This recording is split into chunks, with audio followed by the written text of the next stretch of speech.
Progress. Crazy boy. Yeah, one of those. No.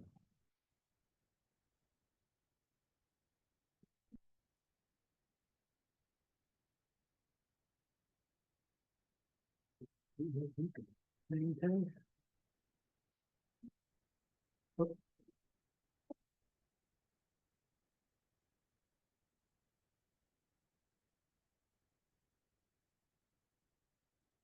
Is here, John is here, Craig is here.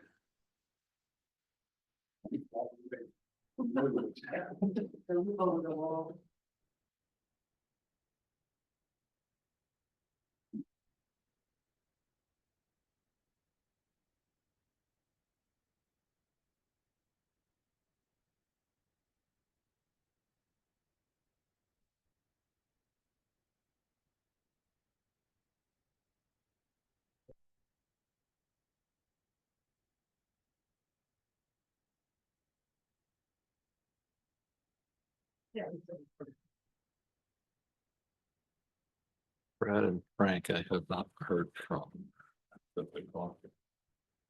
Oh, right, Brad said he wasn't gonna be here, right? That's right. You're right. All right, well, it's after 6:01, we can get going. We do have a. Okay. We'll start our planning board meeting now. Joy in the room is me, Chris, John, and Craig. Brad and Bill are both excused. They let me know at a time they weren't going to be here. I'm on Zoom. I'm Frank. Oh, Frank, yep, you're there. I see it. Yep. And Frank is on Zoom. And the town. And the town liaison is here. And planning is here. Okay, so we have a quorum, good. Welcome to 2025, everybody. New makeup of the board this year. Bill was appointed to a regular term at the July 9th town board meeting. I've also been reappointed as chair. We do have two vacant alternate positions that it would be nice to fill. So we need to think about that a little bit.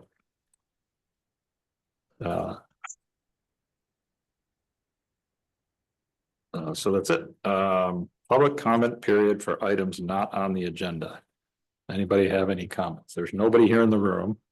Is there anybody on Zoom that has any comments of things that are not on the agenda? Hearing none. Planning to promote age-friendly community. You want to introduce that? This Ray? is Luke Kerr is on the Zoom call, and he and others presented this during the APA conference in the fall, American Planning Association conference, and he has been refining a training program for different municipalities, and so that's why he's come here tonight to present some of that work that he's been doing. So Luke, I'll turn it over to you. Great, thank you. Yeah, hi everyone. My name is Luke Kerr. Let me get this in slideshow real quick. I'm a city and regional planning student. I'm a second year graduate student at Cornell University. I'm also a practicing planner. I'm a planning tech for community planning strategies based in Colorado. And before that, I was a planner for a small town in Colorado. This training has been a partnership with our department as well as the Tompkins County Office for the Aging, specifically the director, Lisa Monroe. This came out of their action plan, and also Tompkins County Office for the Aging is designated as an age-friendly center for excellence. I think one of 4 across the state of New York. So they're doing a lot of cool stuff, and we wanted to sort of, bring it down to the local level and see how municipalities can incorporate some of the ideas from that action plan into their work. I'm 24. I'm not an older adult, obviously. But my reasons for doing this, I grew up in a very small town in Western Oklahoma. My grandpa owned a pharmacy. It was like a mom and pop pharmacy. And my grandma slowly started, she started exhibiting signs of aging very rapidly. And it come to find out she had this brain disease. So I sort of witnessed how age and also progressive aging, limited her ability to go to the store, to visit downtown, interact with her community. And then recently my mom was diagnosed with the same thing. So, this kind of work is very personal to me. And I always try to throw that out there in the beginning. I don't have any kind of ulterior motive or anything like that. This is very personal work for me. So as many of you probably know, the world is shrinking and aging very quickly. Dr. Warner, who has been my advisor and my partner throughout all of this work, recently published a paper showing that our working age population is going to be peaking much earlier than we thought. And so thinking about what it looks like when your working population does not make up a huge chunk of your general population. Well, there you go. You were showing us a pie eating contest. What? Oh, that was on this screen. Oh, okay. But anyway, it's gone. Thank you. Oh, sorry.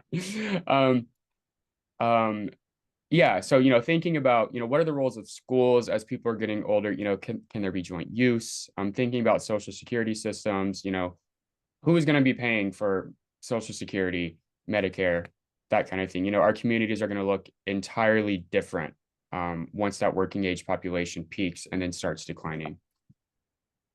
Some quick statistics, not to scare anyone, but for the first time in the history of the US, older adults 65 and older will outnumber children and youth 18 and younger by 2034. And then Dryden does have a little bit higher proportion of older adults than the Tompkins County average. So what is age-friendly planning? This is the phrase I don't feel like is mainstream yet, but there are many different kind of frameworks that people think about this through, whether it's AARP, Livable Communities, who we've been working with. We've met with the director of the Livable Communities program. UNICEF has child-friendly cities, and then the World Health Organization, which AARP kind of follows, sort of set the stage for all kinds of age-inclusive policies. Working with the Tompkins County Office for the Aging, we created this new framework, realizing that respect, inclusion, and trust at the middle are super important. If you don't have those things, you're not going to be able to work with different age groups. We also added climate adaptation because the Tompkins County Department of Planning and Sustainability sees that as a huge issue for Tompkins County. And then also adding in childcare, understanding that each end of the aging spectrum is super important and have different needs than that middle working age population. And then at the bottom, understanding that cross-agency collaboration, so having partnerships across different agencies, levels of government, is super important for this kind of work. So this is what that cross-agency collaboration looks like. I've been giving these trainings across the state and also across the state of Colorado. And they've sort of been an advertisement for the county offices for the aging and area agencies on aging. Understanding that they provide a ton of services for older adults, but they shouldn't be the only ones. That there should be these partnerships with fire departments who can offer education, planning departments, considering older adults, and obviously this is most of that training, in all of the kind of planning work that they do, understanding the critical role of schools and libraries as continuing education spaces, as safe spaces for unhoused older adults, youth bureaus. And then, part of this training initiative also came with working with the New York Department of State on their aging in place kind of things. And then looking more broadly, the American Planning Association, we did present this at Upstate New York American Planning Association. I also presented this at the Colorado State APA conference. They are starting to show that the paradigm of understanding aging's importance is starting to shift. I think, these larger organizations are starting to understand that, oh crap, we are about to see a complete shift in what our society looks like, and we should start paying more attention to it. So what is your role as a planning board in age-friendly planning? cross-agency collaboration, older adults should come throughout and thinking about older adults should come throughout the entire planning process. Whether it's working on a comp plan, site plan review, or enforcing the code, how can you think about older adults? How can you think outside of your age group? I understand that Dryden is about to go through a zoning rewrite. So thinking about older adults in that process, and Dryden is not going to look the same as it is right now. What is it going to look like when you have older adults? Is your housing stock accessible? Thinking about those kind of things throughout any kind of work that you do. And when you're not looking at site plans or rewriting your zoning code, what kind of relationships does a planning board have? I know a lot of planning board members and a lot of planners think that, aging services is kind of outside their wheelhouse. You just think strictly about land use. But, county offices for aging can be huge resources in terms of knowing what the needs of your older populations are. The Tompkins County Office for the Aging has done incredible work, incredible survey work. They really know what the needs of the older population are. If you get anything out of this training, please communicate with them when you're doing your zoning code rewrite, because I think they would be an invaluable resource. And then, what is your relationship with your older constituents and youth as well? Are you making your materials understandable for older constituents? Sometime in Colorado, they were redoing their comp plan to make it at like an 8th grade reading level, and they're inviting youth in to come and read it, which I thought was super cool. So, those populations that you usually miss when thinking about planning, how can you incorporate them better into your planning processes? And then lastly, what is your relationship with essential service providers? These different institutions are, they're anchor institutions in your community. Are you just sending out site plans for your fire department to review? Are you also thinking about them when you're, say, a long-term care facility place comes in, which is very rare, but what does the fire department have to say about where it's located? Are you thinking about housing in older adults? And I'll touch on that later. So all these different things, there should be a sense of, you need to be proactive in thinking about older adults and children, and try to build these relationships throughout your time on the planning board to help for that. That's basically the gist of age inclusive planning. Now, more specifically looking at long range planning, so this is your comprehensive plan, and also just thinking as you're looking at site plans and different applications. How does age intersect with the goals and objectives of your community? What do older adults and children look like? And in your comprehensive plans, is age referenced and acted on? Is it not? Are you using demographics just at the front of your comp plan, or are you, making actions? Or like, I know most comp plans have an implementation plan. Are there actions on there to address the fact that older adults are becoming a bigger part of the population? And this is kind of the same thing. I think that building confidence and trust part is a huge thing. Getting that from your older adults and your youth.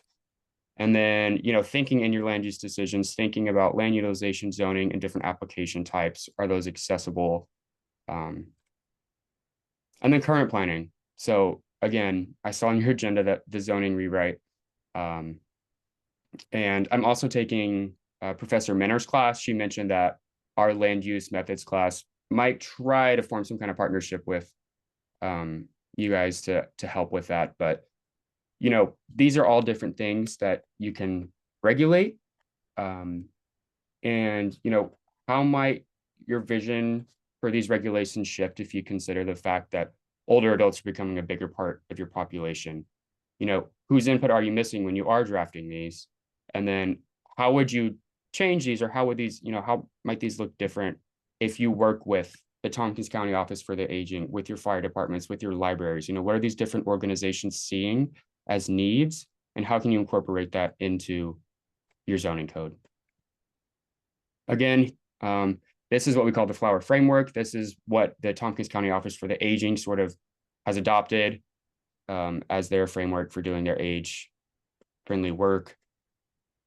I'm not going to go through all of these, but basically we created a guidebook with the Tompkins County Office for the Aging 4 planning boards for planners, and each one of these, they call them domains or characteristics of age-friendly planning, are incorporated into that guidebook. And basically, we created a set of questions you can ask yourself and things to consider as you're doing your work on a planning board. And they're related to things like local businesses. You know, are you thinking about the fact that children and older adults are key consumer groups? Are you thinking about how your businesses may not be accessible to older adults? Are you thinking about the fact that many older adults are seeking second careers? Thinking about services. I think this is the one thing planners, you know, dismiss most often as something that's not their job. But, you know, thinking about community health, thinking about the siting of health services, thinking about the restrictions of in-home health services, you know, those can be limited by zoning restrictions. Thinking about transportation, not as just commuting, but as mobility, thinking as, you know, a mom dropping their child off at childcare, then going to work, then going somewhere else. It's not just straight to work, which is what the census data captures. Land use, this is what, you know, planners think about all the time. This is what most planners say, you know, good planning is age-friendly planning. So thinking about mixed housing types, all-age recreation. I did an analysis of a park here in Ithaca. Basically, I did an analysis of it for youth and for older adults and found it was incredibly exclusive of older adults. So if a grandparent wanted to take their child to this park, they would have no place to rest. If it was starting to get dark, there was no lighting. There was one gravel path. So in terms of falling or slipping or that kind of, it was incredibly exclusive. So thinking about all ages, and then also thinking about climate adaptation in the sense that older adults and youth are completely, you know, they are impacted much worse than other populations. This is looking at the economic contribution of older adults. This came from Tompkins County Office for the Aging. I mean, that number there is huge of unpaid labor, whether it's informal care, volunteering, you know, that's $223 million. So older adults are part of the community and they contribute a lot, not of just economic value, but also personal and, you know, that care value. Housing, these numbers are, you know, a little scary. 69% of older adults indicated that the availability of affordable quality housing, and that's affordable relatively, was fair and poor. I think in rural communities, especially in upstate New York, we struggle with older housing stock, which having older housing stock means it's going to be harder to make it more accessible as people try to age in place.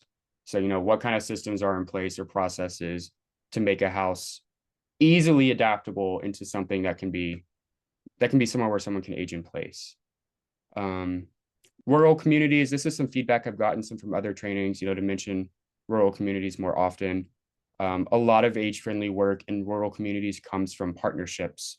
So thinking of different organizations that you can partner with to do even small projects. Like this one was pedestrian benches to accommodate seniors rather than Western themed. So again, thinking about community identity, but also tying in the fact that you do have an older population with different needs. I just have a couple more slides here, but you know, when you think about your future work, when you're reviewing projects or considering your zoning code rewrite, you know, when you're looking at a site plan, what would you suggest to a developer or a homeowner? How might relationship building, so how might, you know, some knowledge that you've learned from the school district change what you think about this site? You know, are you thinking about services? Are you thinking about different built environment features? There's a list of accessible built environment features that you can find by just a simple Google search. And then, you know, how can you and staff work together to make things more age inclusive before you get to that public hearing spot where it's kind of hard to shift things. And again, I added that code amendments there. You guys are about to do a huge rewrite, it sounds like. So there's a lot of room to make your processes and your built environment more age inclusive. That's all. I know that was a lot. I just hope this starts a conversation or, some gears turning in your head about, what to think about for the future. I appreciate the time and thank you so much, Ray, for having me. And if you guys have any questions, comments, suggestions, please let me know. Question I have one is the guidebook you mentioned, is that relatively available? Yeah, I can send a link to Ray and have him send it out if that works. I'd be something I'd be interested in seeing. Other questions? It's not I don't have a question. It's more I commend you on your work here. It's obvious you put a bunch of research into it and it's a good cause. And, I think it's supporting what we do. It's complicated because building code is building code and there's a lot of laws, but, I wish I was like you when I was 24, I guess.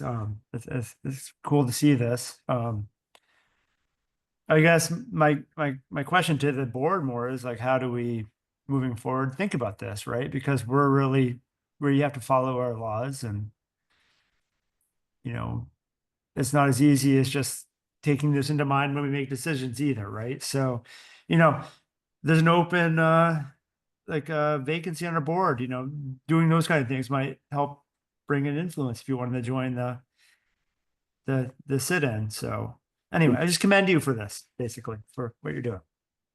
Thank you. And I think this is something that as we start working through the zoning rewrite, that, we need to revisit this a little bit.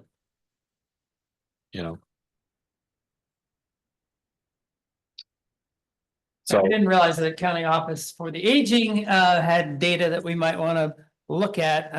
We're certainly aware of the need to take care of our senior population. I plan to be one at some point and others on this board as well. But I will point out that in our guiding principles, section 1 of our comp plan, we do spell out the town should focus on housing that is affordable and accessible to seniors and older adults right.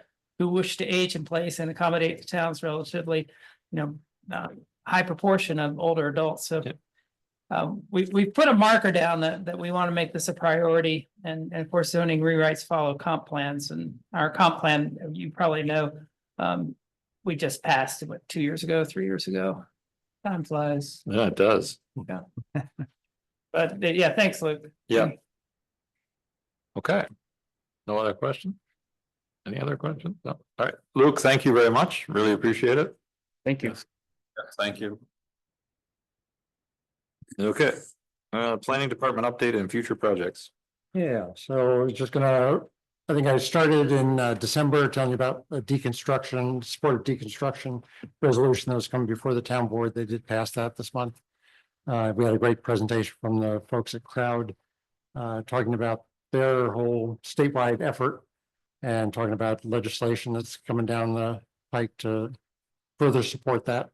And all this is just starting a groundswell to some year promote changes in code that'll actually implement some of this stuff.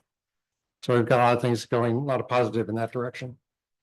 As far as future projects, I just wanted to talk about some of the things that are coming back to visit us.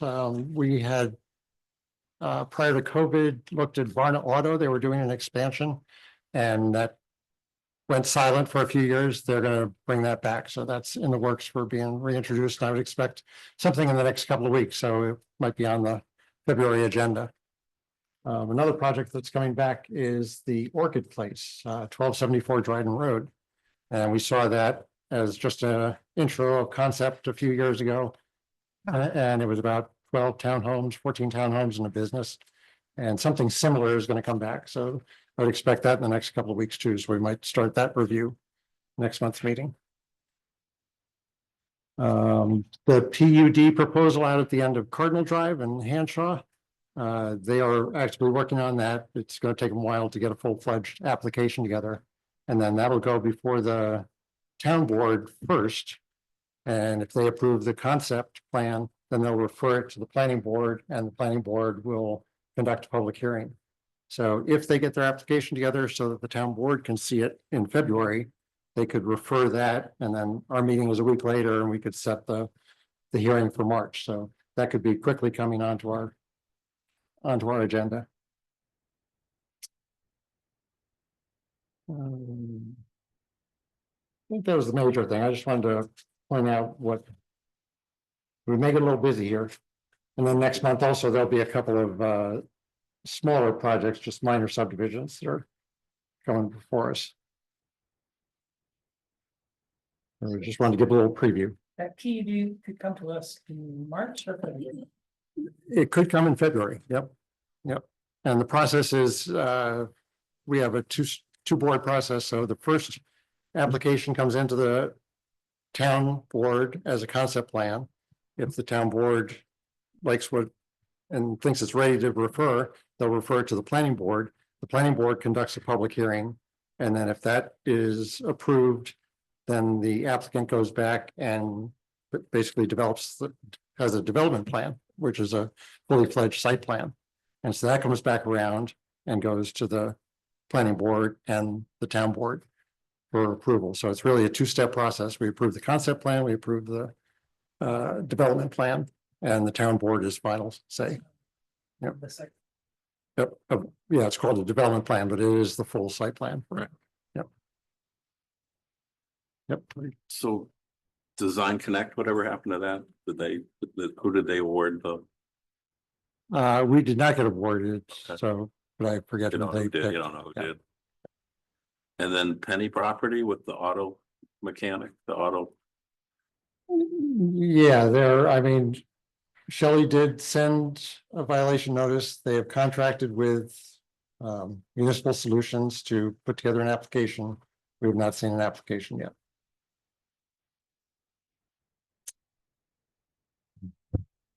they just keep working back there. Okay. Well,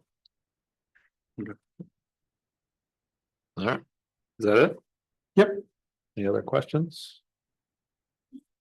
Okay, Game Farm Road, Cornell Fields. This is something that's not in our town, but it's right on the edge of the town, right on the border of the town. And it's so, right next to the two existing Yep. soccer fields. They're proposing a field hockey field right there, and it'll be right adjacent to Game Farm Road. So they first reviewed that at the Town of Ithaca Planning Board, I think starting back in November. And we got notice of it with a 30-day timeline for comment, and so it didn't fit our schedule of review. I sent in a few comments, just things I thought would be, kind of typical of our review, conscious of lighting's effects on the neighborhood, hours of operation, getting some connectivity there, maybe put a multi-use connector trail into the rail trail so that people could get to that field complex via the East Hill Recway and our driving rail trail. But I wanted further review by this board. Ray, that the gigantic package of material that we got, it referred to a field house, but I didn't see much detail on that. Does this project include anything related to that? I think there is a field house component there, yeah, some indoor facility at the south end of the hockey field. Okay, I must have missed it on the site plan. Yep, I don't think there was architectural drawings or anything, but I think there was profiles and a footprint. Yeah, it was a huge package. So does this approval in the town of Ithaca, right? Right, Yeah, does this include them approving the site for a field house? for that small field house associated with the field hockey. I mean, I don't know if we're talking about the same thing. There might be a larger field house that you're thinking of, and that's, I don't think, part of this project. Okay, so it's that Yeah. little. Yeah. it's a little, right. Okay. Yeah. The field house is a big project happening right in the central campus. Maybe that's what you've heard about. It's a large project. It's right off Tower Road. Okay, That is Town of Ithaca, but it's not really adjacent to Dryden at all. Right, right, there is the other field house. That's why they're moving the field hockey. Field hockey, exactly. Yeah, they're pushing it out. Yeah. Where they're building that new field house is where the current field hockey fields are. Yep.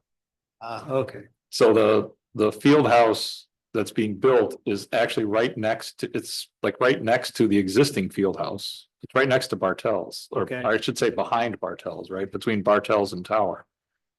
And, and so that project is causing these fields to have to move. Okay, so as I was Yep. scanning documents, I kept seeing Yeah. a reference to a field house, and when I looked on the drawings, it wasn't Yeah, there. yeah. The field house is on campus. Yeah, so in this, where this project Yes. is not the field house itself, there is a structure there for like locker rooms and that kind of In a stuff. meeting, And meeting team space meeting and and- whatnot, but yeah. it's not the big field house. but now that you mention it's connected, so if you want to comment on the big field house project, there you go. That's a little further from the border of the town. Yeah, I don't want to get myself in trouble either because I'm Jason, so I'm going to stay out of that one, but. So I don't know if people had a chance to look at much of this. I've looked at it quite a bit. You know. I like the fact that their driveway comes out on Game Farm Road versus coming out on Ellis Hollow. As far as impact on Dryden, Cornell owns the land, I think across the street. Yeah, It seems to me it's an appropriate place for them to Yeah. develop athletic facilities. Yeah. And we made a list last time when they built the ball field and right. nothing happened. Yeah. Wow. We'll see. It wasn't a full acceptance. I don't. Yeah. Yeah, Yeah. it might have nudged the project a Yeah. little. It might have nudged it. Yeah. Yeah. I think the biggest one is if we could use the fields once in a while. Yeah. Yeah. I'm sure they rolled their eyes at that one. So any questions on this, or I don't think we need to do a lot of review on this here. No, but thank you, Ray, for Yep. asking for a connector. That's a good thing. I think that, yeah, that's a great That's a good suggestion. one. All right. I will say that it reminded me of when I used to have to take projects before the town of Ithaca and the city of Ithaca, the level of detail that Cornell would have to go into, these hundreds and hundreds of pages of documentation put in a hockey field. Cornell spends hundreds of thousands of dollars to produce things like that. And boy, it used to piss me off. That's my new job. That's my job now, so. God bless you. Yeah, Read all that. yeah. So moving on to zoning rewrite prioritization and scope, so. We did a little bit differently than what I think we had originally talked about doing, because we just. Kind of didn't get to some things, but. John, if you want to just introduce, or make some comments about what. Yeah, so when we talked about this at, I guess it was the early December meeting, Tony, you and Ray talked about trying to put together a scope for a phase one zoning rewrite, and I offered to give you some source material. Mhm. That's what this is. So it's a work in progress. A couple words about it. I wanted to take a shot, and I did, on the opening pages of what a communication plan might look like.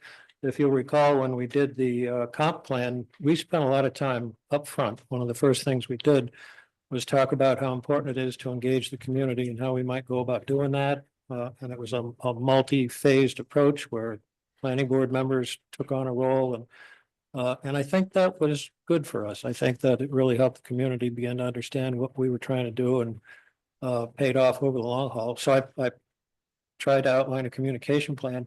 And then the second piece I did was a schedule to help us begin to think about, okay, how long is it going to take to roll this out? What are the key pieces of it?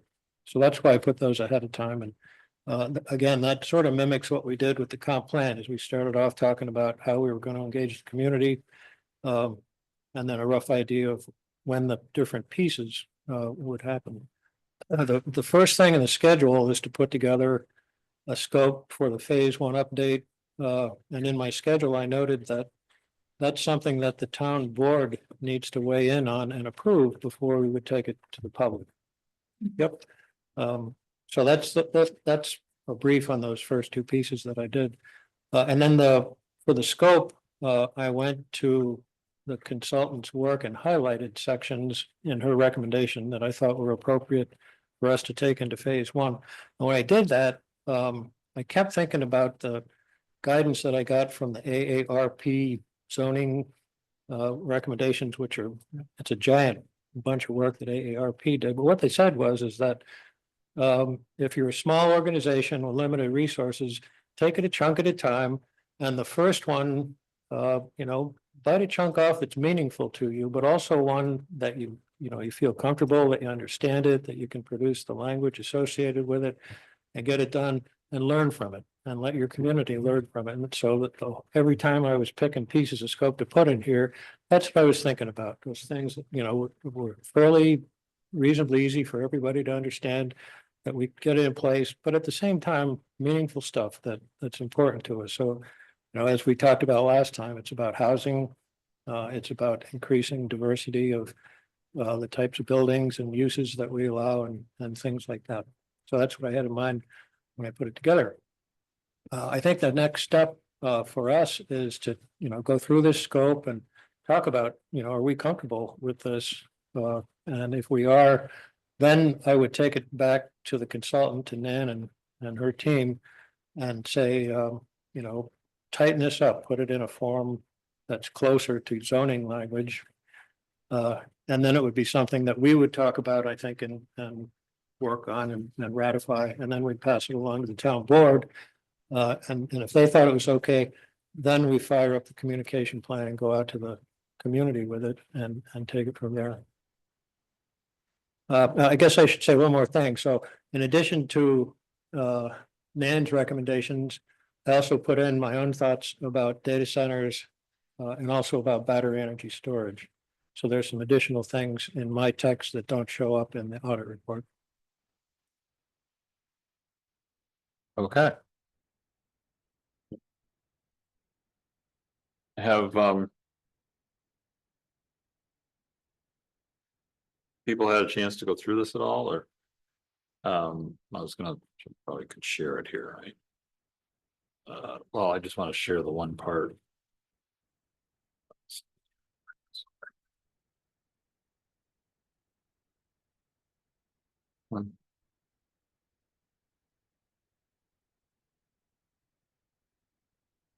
So I guess the first thing I'd like to ask of the board. Share the screen here.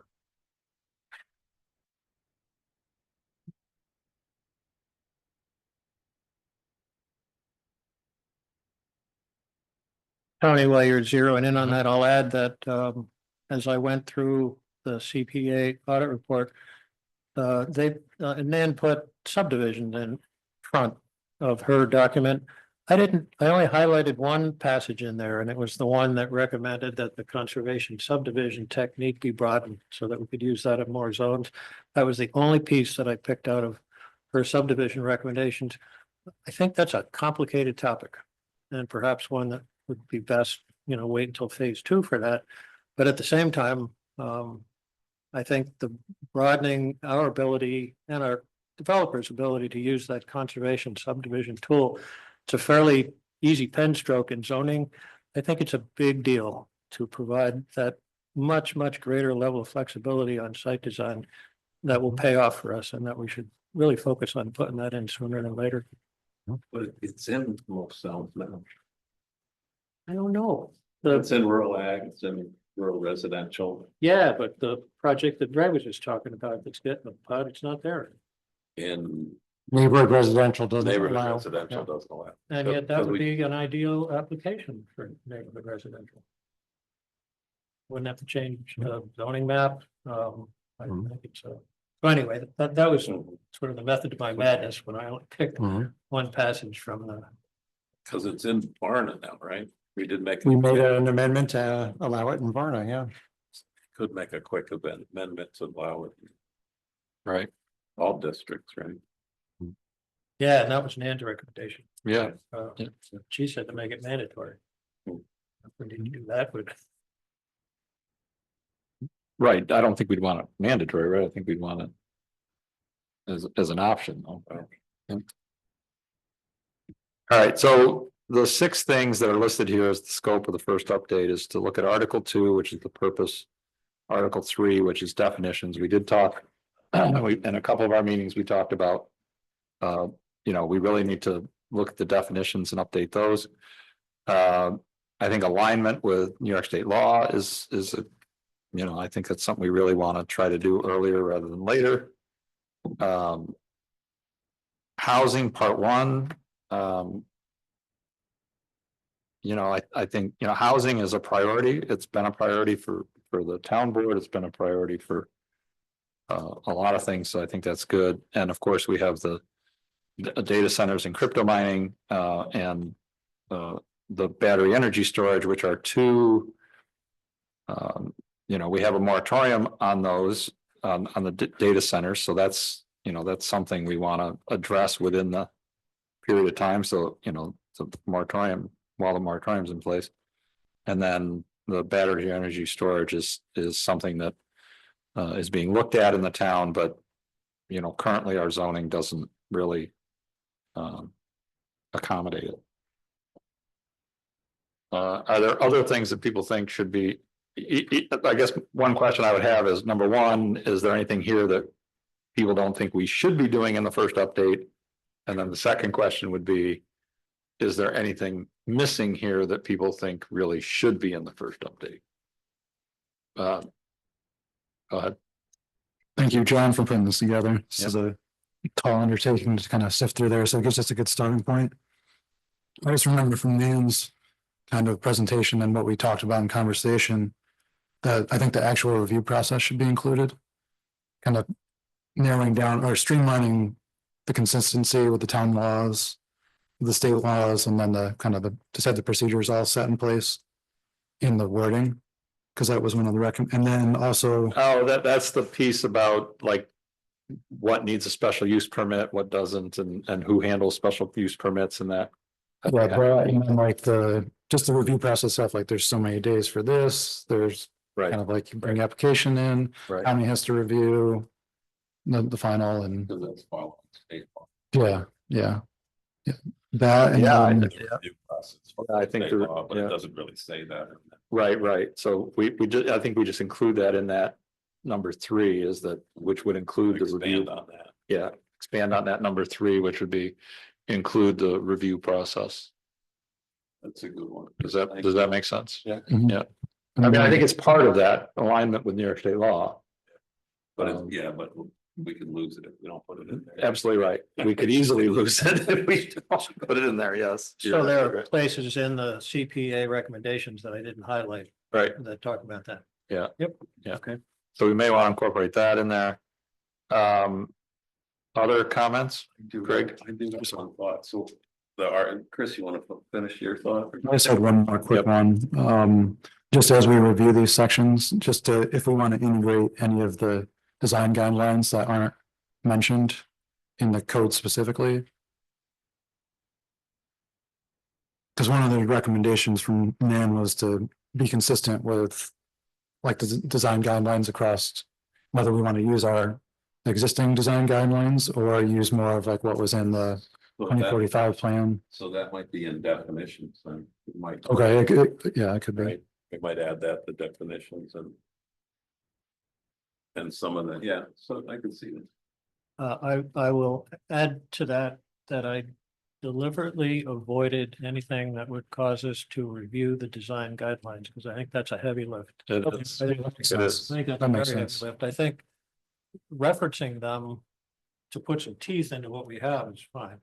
Yeah, that sounds good. Right, but wasn't her suggestion Make it a law. actually incorporating the design guidelines Make it- into the make it a code? Law, yeah. make it Oh, a yeah, law. and she had ideas. And I think that's my only concern is I think that's gonna be a That'll be heavy a lift. that'll be a to problem. really go Okay. Through that. Okay,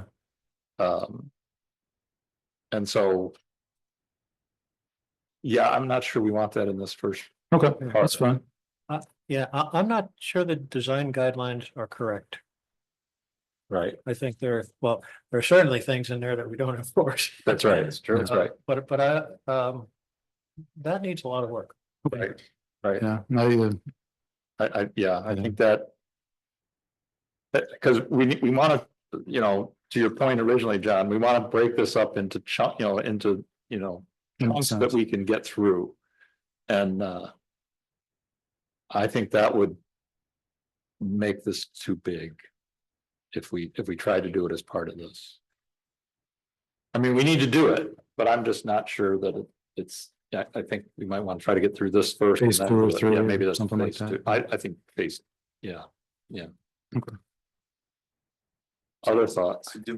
Go ahead, Craig. A couple of questions and a thought. So the RFP, is that for a planner, is it for a consultant? What's going on with that? Well, there's a couple of approaches we could take to this. And correct me if I'm wrong, we could potentially just do this as a, We could enter into a professional services contract with Nan and So- do it incrementally and put her into the next phase. Basically, we've been happy with the audit phase that she did. We'd now go into the next phase. So there's no timeline for that. There's no break. We could do that immediately. Do you know her Yeah. schedule? Once town board Approves it. approves, yep. So we're still looking at 30 or 60 days. oh yeah, because we've got to massage this, get it to the town board, they have to review it and approve it, Yeah. and then, yeah. Ray, under Nan's existing agreement, can she polish up this document? And Likely, because there's definitely money left in it. Yeah, And I the mean- scope of work was carrying it through audit and then I Yeah. think the next steps after So- audit is legitimate. Nan saw this document. Now, one of her principal comments was I think thought the scope was reasonable, but she used the word that it could perhaps be better focused. And I would welcome that if we could, before it would go to the town board, Mhm. or back to us for that matter. Mhm. That she's a hell of a lot better at this than I am. She can see it. Yeah.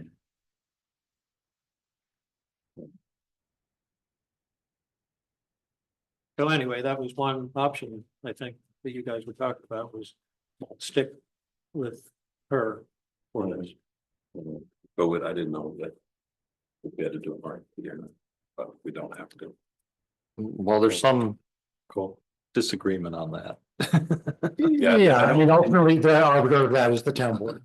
But I think there's a strong case to be made that we put a lot of effort in working with Nan over the last year. She was by far, when we were talking about this project, she came in well under the other second, Yeah. third, and fourth, fifth bidders. So I think there's a lot of good rationale for not going through the painful process of spending 2-3 months back out on the street and entering with a professional services contract with her. And the town's I purchase, 100% agree with that, and I'm sure colleagues on the board would agree. She's doing good work and would be a little quicker, and it just makes sense to continue working with her. okay, and that's consistent with the town purchasing guidelines for professional services. Mhm. So we're not breaking any rules. I think we do need a proposal, though, from Nan for Mhm. this initial phase. And it probably wouldn't be fixed price. The scope is a little fuzzy, but, some sort of a not to exceed thing based on the scope that we agree on so that everybody knows what we're getting into. Yeah, I mean, I think we need to provide a scope of work. That's defined in a document she can propose against.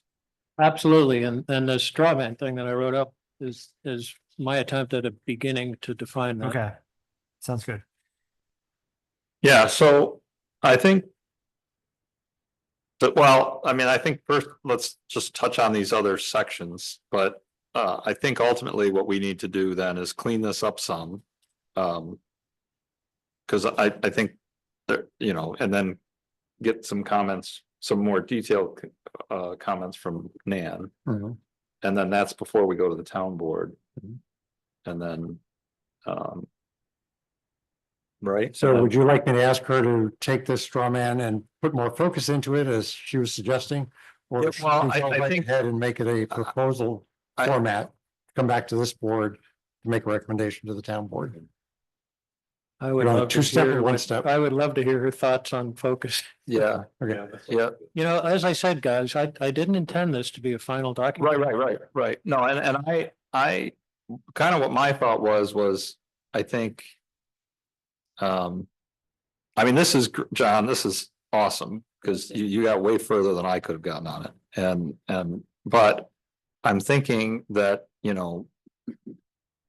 I think based on this discussion and some other things, I think we can sort of give a little more focus to it. To get handed off to Nan, and then, I mean, and then maybe she could focus it a little more. What I'm thinking, Ray, I don't know what your thoughts are, but I was thinking, you know, maybe you and I take a stab at doing something with this to get it over to Nan, right? Okay. I'm not sending this exact, I mean, she's already seen this. Yeah. But we have her initial comments. Mhm. We have comments, you know, we have comments from people on the boards. Gina's input, yeah. Gina sent some things in, but based on that stuff, we can kind of put a more formal document together, right? That's kind of what we think the scope should be. And then see what she says, you know, see if she thinks it needs more focus from that, right? And what that might be. But then also she's gonna need to come back with a proposal. Yeah. What, you know, she thinks. That's why I was asking if you want to Yeah. see the focus document next month, or do you want to see it all the way through to a proposal next month? And I don't know if she'll be able to do it all the way Right, for right. next month's timeline. What do you think? Yeah, probably, you're probably right. She probably can't do it one time. Yeah. Yeah. Nip away at Yeah, yeah. one and another. 'Cause So we do might- do we the might more take it focus again. thing, do the more focus thing, we talk about it, and then for the following one. I mean, does she need to do we need to have a proposal from her before it goes to the town board? I guess is the question. I would think that if this board can agree on the focus of scope, that we could take that next step of the proposal to To the town. board. recommend that to the Right, town right, board. right. Mhm. Give them the one touch rather Work than goes to her. No.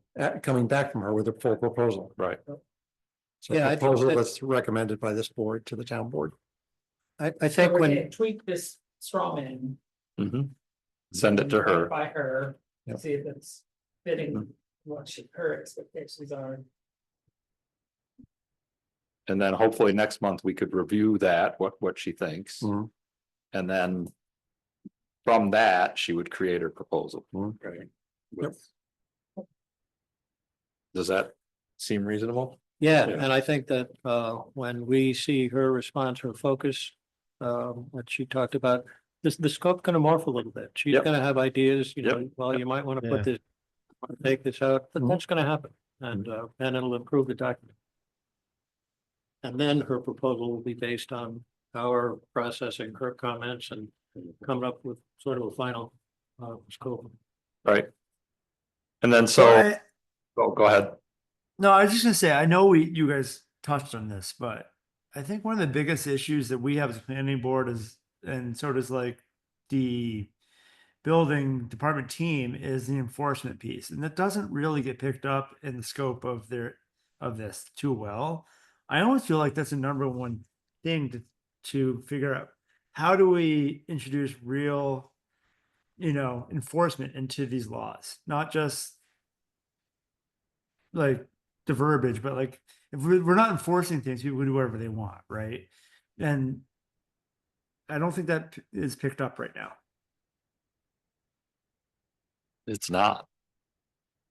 So I almost feel like that's a priority number one. If we really want to be, when we make a decision, that happens, right? And if without that, what are we doing? Well, some of that's gonna come up in the process review, right? The review process.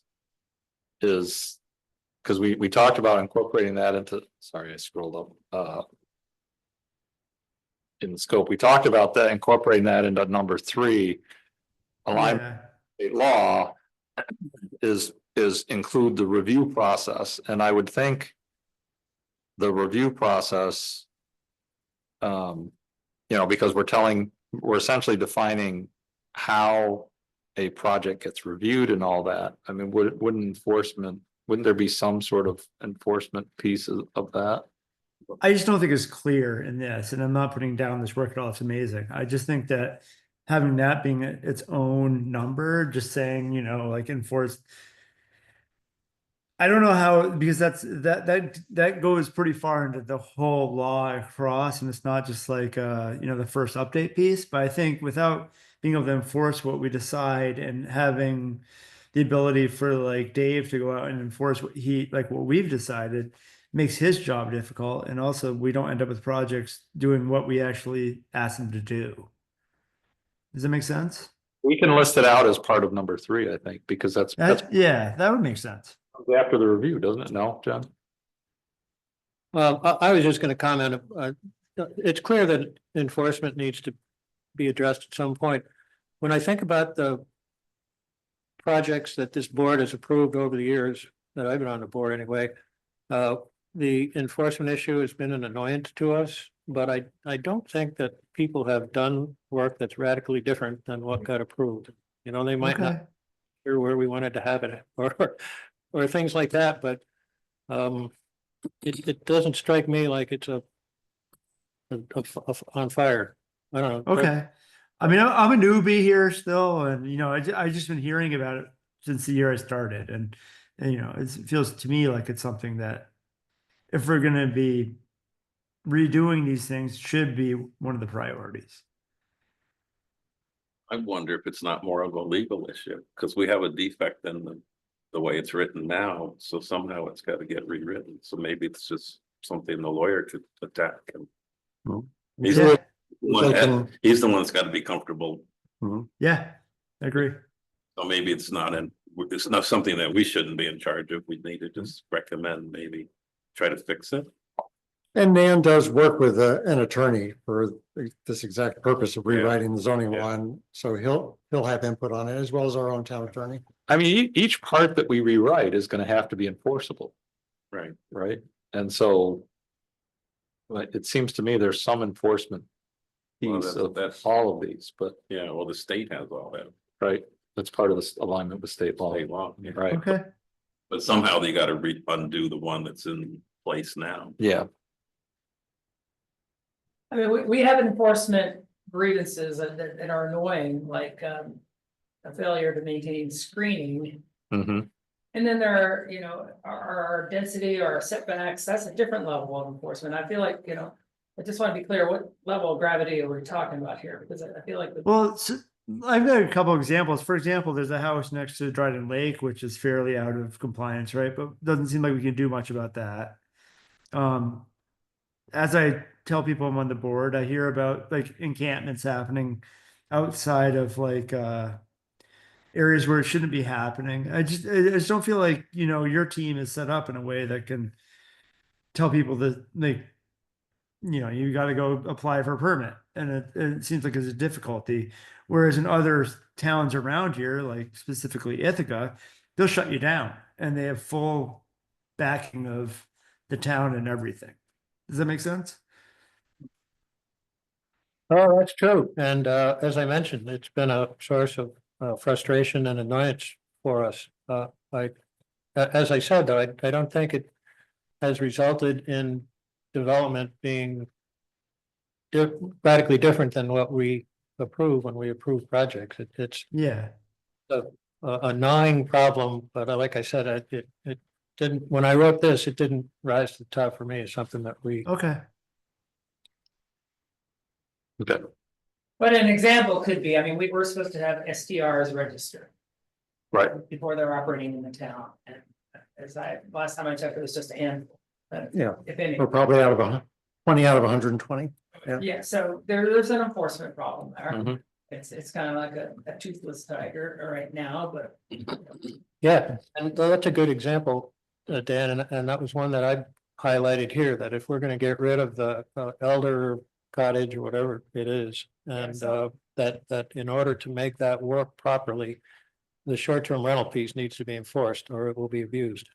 And getting Nan's input on that would be helpful. Yeah, I- yep. If I recall, she wasn't aware that we had an STR law. Correct. And we failed to tell her, and we should have, I guess, thought she figured that out. But- So when I highlighted this, where there were places where I felt that enforcement was a key piece to the zoning change, I pointed it out.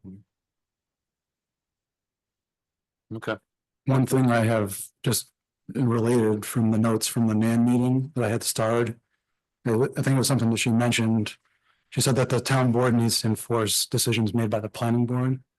And I'm trying to remember what that aspect was, but in my short time on the board, there's been some kind of decisions that have been requested or made by the planning board that aren't always followed through on. I could be wrong, but I think that's what we're referring to. Here. Mhm. Things like screening, big that's and fails when it comes. to Things like screening, things like the STR law, things like, yeah, I think those are exact examples. But there's other things you need us to enforce. But it's not really the town board that enforces that stuff, is it?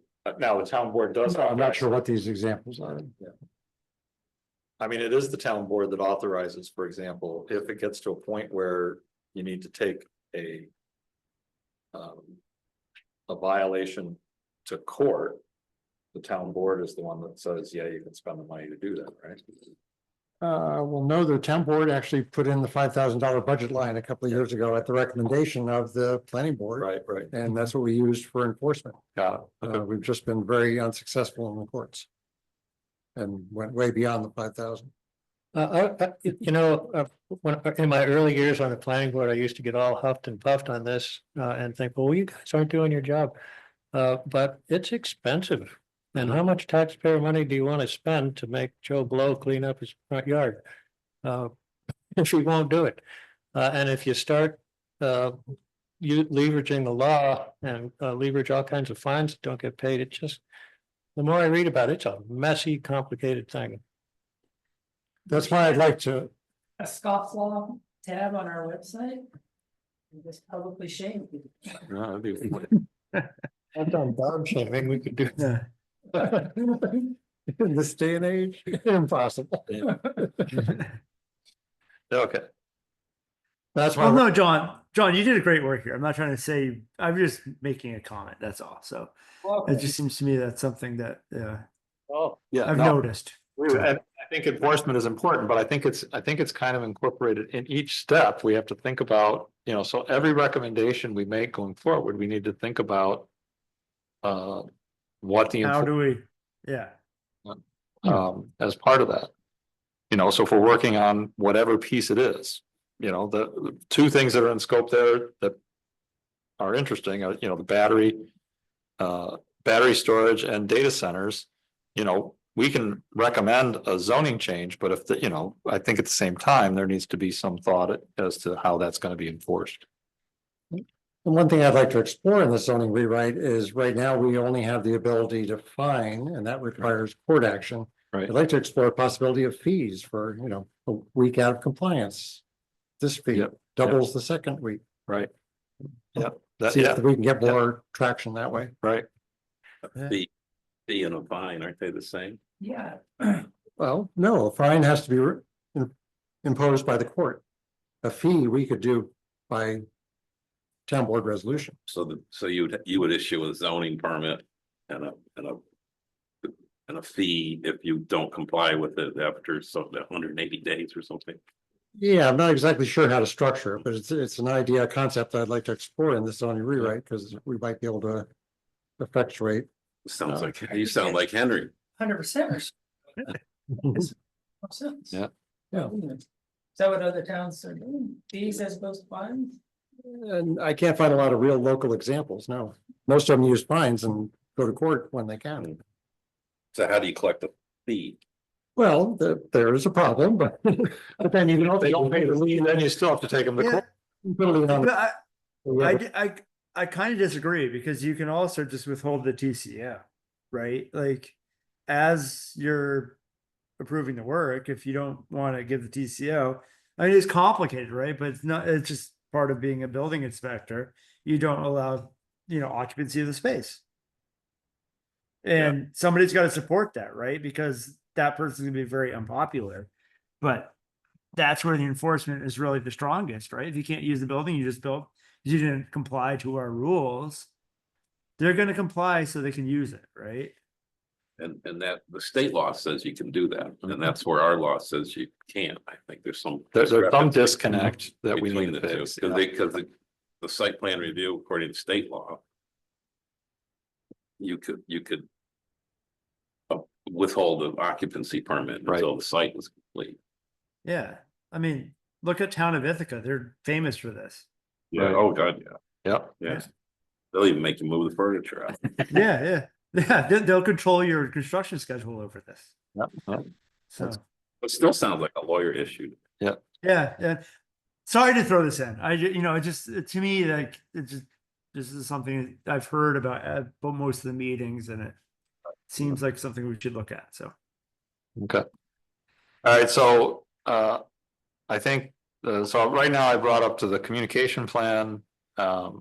I think this is a good outline. As far as the questions go, create the presentation. Yeah, it would be nice if CPA would do the consultant would do the Mhm. presentation. I think that needs to be part of the scope.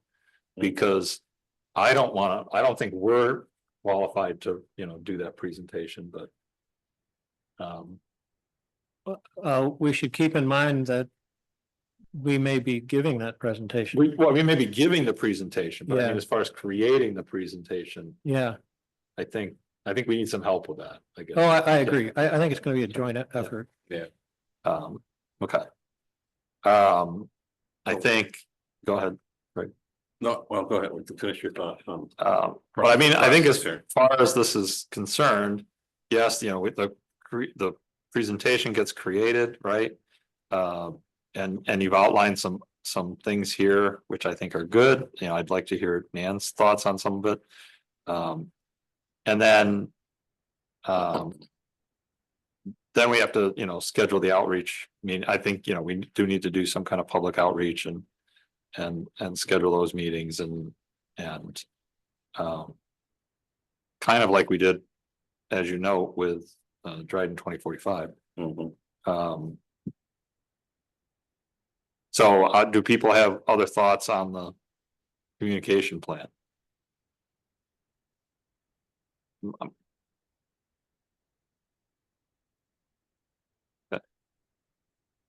And then the schedule. Establish detailed scope of first update, which we just talked about. January to March, I think that time frame holds, because if we can get something to Nan and she can come back to us with a more focused thing for the next meeting, that's our February meeting. And that means by the time we do March, we should have a pretty good, End of March. yeah, end of March, we'd be able to have a good. Is that kind of what you had in mind, John? Yeah, okay. So I think that works. And then, move that to the town board, and then hopefully. If they approve it, we can get to work on it, and then we'd have to, part of that is gonna be finding out what her schedule is, right, and what she can do. But I think the rest of the schedule, I think this is a good start, but the rest of the schedule can't be sort of finalized until. We have that town board approval and we know what her schedule's And like. her schedule. Right. So. Does that make sense? Yep, that makes sense. So this is a good fill in for me. So in the meanwhile, why don't we work on the data storage? Because that's sort of a hot topic. Okay. Start feeling our way into it, because it sounds like this board is split on the idea of what to do with it. So if we could maybe even resolve that in the town board's opinion of it, because it seems like we have some people that say no, just not at all, and then we have some people that would like small scale. Think it's okay, so we could. Maybe we should resolve that issue and then approach the town board for their buy-in on it. We could look at that. In the meanwhile, anyway, if we're. Yeah, oh, I think you're spot on that, Craig. I took a position on both the data center issue and the battery energy storage issue in my document. Yeah. But we never talked about I it. know. So everything else got talked about that But that yeah. Nan wrote down, but this is the first time anybody saw. But- Yeah, so both of those need to be aired. But the battery isn't as critical as the data. Because that's it's not, Well, should that be a separate meeting so that we can just focus on this instead of being part of this meeting? Yeah, because it sounds like this meeting is gonna get pretty busy. Which means, Yeah, well, with next month. Our regular, like, Yeah. it sounds like the next couple months, our schedule, Yeah. our regular planning board meeting schedule could be pretty full. Remember, that's I the mean, like, there's 3 projects wanting to get their application in. If Right. they don't, that opens up the Right. schedule. So a good thing for Mhm. me to pick a day, maybe a day a month, and set it aside, and if we need it, we take it, Yep. and if we don't, but Yeah, that's what we did with the comp plan, That's what we did right? with the comp plan. Yep. We made sure the room was available and Right. I'm okay with that. Yeah. Yeah, and you're right, the data center question is much more pressing than the battery one, because the battery one is that project is further out. That's 10 years from now. No, it's not 10 years from now, but yes, it's further out than the Well, 18-month moratorium that we. they also are much different too, right? Because the battery is pretty straightforward, where the data centers has a lot of complexity to it. So, Yeah. Either the data center, it's either gonna happen or it's not. Right, So, so if it's not, it could just. Yeah, It just yep, fall under yep. the gas I get it. moratorium. I get it. Yep, okay, So, and then we don't have to deal with it at all. all right. So do we want to try to pick that day now? Date, Yes. sure. Yep. What are people's thoughts as far as like day of the week? My thought is that it should be kind of halfway in between our meetings, is that? Or what room is open? Well, the core room is always occupied Monday and Wednesday. But the conference room should be enough to handle Right. these for what type we're of doing. meetings. For these kind of meetings. Which if it's the conference room, we could pick almost any. Yeah, Almost so any who night, meets right? in there? Wednesday, DRYC and Ag Committee. Wednesday. So we need to avoid Wednesdays. I think Thursdays work well. We want to do it at the same time the town board meets? Then we can march over here with a question. So we're talking about, are we talking about? Are we talking about? Are we talking about Thursday? Because we meet the 4th Thursday. If we did the 2nd Thursday, that would be halfway in between. The second. So for February, that would be the 13th. Okay. All right, Or you could try the first, I mean. The 1st and 4th Thursday, there wouldn't be much separation in some of the months, right. I like, but you would avoid the town board meeting nights. we would avoid the town. Do we need to avoid the town board meeting nights? Only if you want me here. Oh, yeah. I won't take it I personally. got you. I got you. I won't be here on the third, Um, but I could do the 6th. well, let's start with the first one then. You're right, some months that's gonna be a week apart. This month, that happens to be 2 weeks apart, and next month it'll be the same. I think, but. No, next month it'll be the 4th, it'll be a week apart. Because 28-day month, actually, it's a Okay. 29-day month, isn't it? Well, this next one, do it the first Thursday and then shift. to And then, second Thursday. and then we can set a schedule. We can figure this out moving forward. I think that if we start on February 23rd, that sounds, or not. We're gonna start having a meeting on this, on the 6th. Is that what the we, 6th. Yeah, that makes sense. 6th, 6 o'clock here at the town hall? Probably, Yeah, we can do either. oh, this room is open. This is open, yeah. Okay. But the All right. conference might be nice to put everybody around a table. Yeah, I think for this kind of work, I think that would be better. Yep. So 6 o'clock on the 6th. Okay. All right. So I've got a little bit of work, we've got a little bit of work to do to kind of put this in a more formal format, right, John? And then we'll go from, and we'll do it, we'll review it on the 6th. Yeah, I put a straw man recommendation on both of these topics. Yep. That- Right, Right, cool. so we'll review. Okay, that. good. Cool. Next topic, this is recommendation to dissolve the North Street Task Force.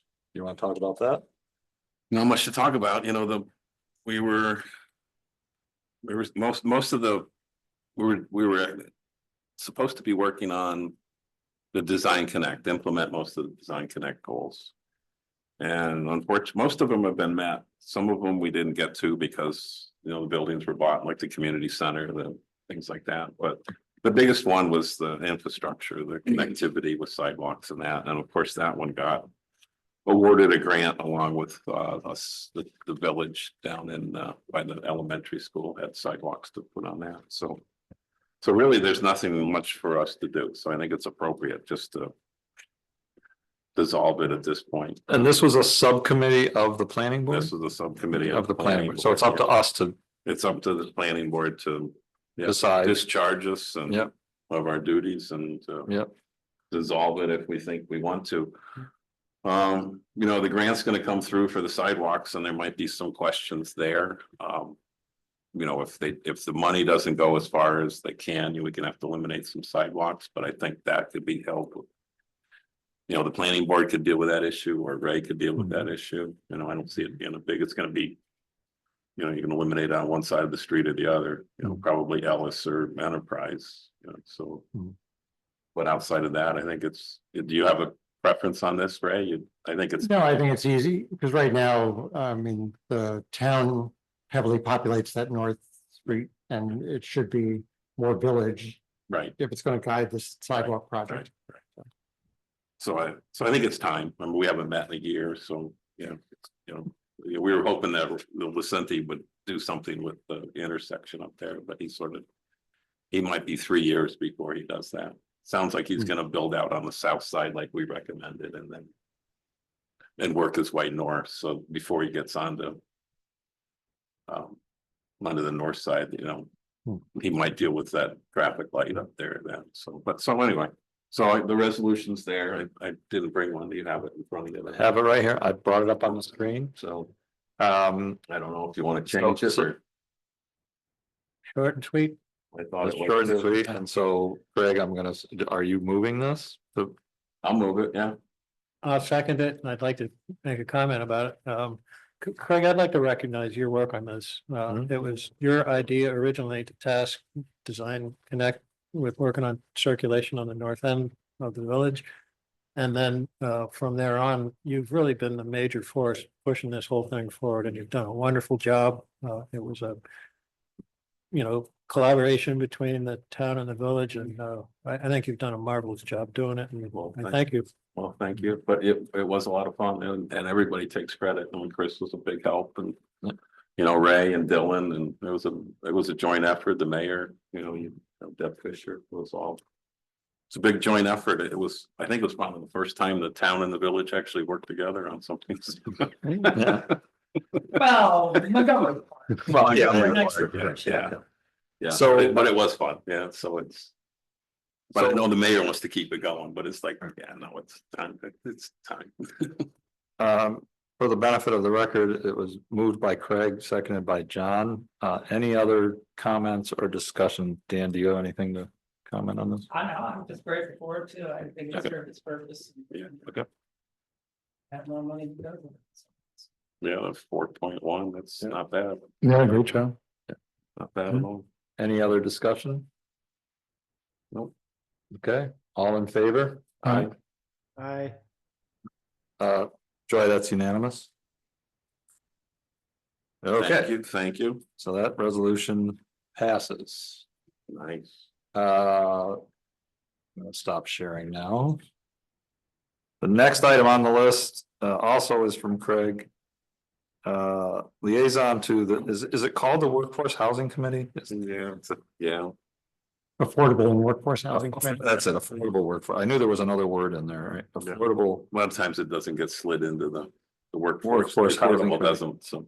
So Craig has been serving as that liaison from the planning board to that committee. And this is a committee of the town, right? This Yep, is a- correct.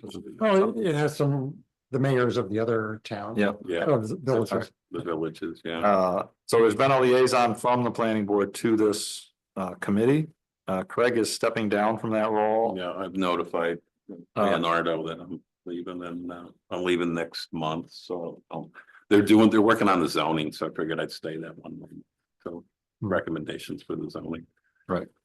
So, but we're looking for a replacement. I'm sure they're gonna ask, so I'm throwing it out there to anybody that wants to jump in. I know Leonardo thinks you're doing it, Tony, so. Yeah, that's not what you said in that email. I saw that, but that's not what you said in the email. I saw this response. Yeah. That's how I got lassoed into, Yeah. so. And he didn't spell my name right either. But anyway, But if anybody wants to do it, so it doesn't have to, you don't have to do it now. what is the meeting cadence for this group? second Wednesday, is that right? First First Wednesday, Wednesday. but it's like 2 to 3:30. Yeah. In the afternoon. No, I can't do that. Yeah, it's hard Yeah. for people. I know it's hard, and it's hard, you know, we're getting a younger board too, so it's hard for people to make these times. Yeah. Now, you know, next year after I retire, maybe. Story. but- Yeah. And they're a good group. I mean, you learn a lot. I mean, we don't. The other thing I thought too, though, so, you know, we don't have any liaisons for any of the boards now. You know, conservation, That's true. That's true. agricultural board, And so recreation. I guess what I would say then is maybe what we should think about is, you know, people think about. If we should have these liaisons to these committees, which I think we probably should, You don't have to go to every meeting, but yeah. I think. but then we need to figure out who wants to do them. So. Right. So the committees traditionally that we've had liaisons to, one is conservation, Agriculture, agriculture. This one, housing, housing, but as, you know, you kind of wonder as we go through the rewrite. These Right. questions are gonna come up with some of these. they boards, are. too. There's- We didn't with rec or rail trail, right? We don't have liaisons to Rec, those. no, It's rec really just ag, it's really just ag and conservation, right? conservation. And this one, And Right, housing, yeah. right. So, I guess what I would say, unless anybody wants to, in this meeting, jump up and say, me. Which I'm not noticing at the moment. I think, we should put this on as a topic for next month, but in the meantime, I think, you know. I think people need to think about, the people on the board need to think about what, you know, if they would be willing to do one of these liaisons. Me. No, I'd be willing to join the, one of the board, like one of those roles. I actually am not sure which one I'd want, but if Right. it helps. So- So think The about, conservation board is more up my alley, I think, than the ag. But I would be interested in both, so I'm willing to think about it. yeah, so let's, you know, so my homework is gonna be, think about it. What we can do, what we can, but I think both those other committees meet in the evenings, right? I wanna say one and one. Ag does and conservation does. Yeah, and I wanna say one of them's fairly late, like 7:30 or Yeah, something. ag. But Ag, yeah. does it mean joining every meeting, or what's the workload? Oh, the liaison, I mean, should go to some and should be at least, you know, looking at the minutes, being aware of what the committee is doing And Right. answer questions. and answer questions, right? Yeah. Yeah, I'll commit to joining one of those. I'm not sure which one I want yet. Okay, well, think, You should probably go to them. So just drop in on one and see how you like it. I mean, Yeah. conservation's really interesting. Yeah, I think that's the one I'm leaning Ag, towards. it is interesting. So I mean, one way we could talk to the town board to incentivize members to go to these, be a liaison, is to actually give them training points for. Oh, I thought you were gonna say money for a second, but no.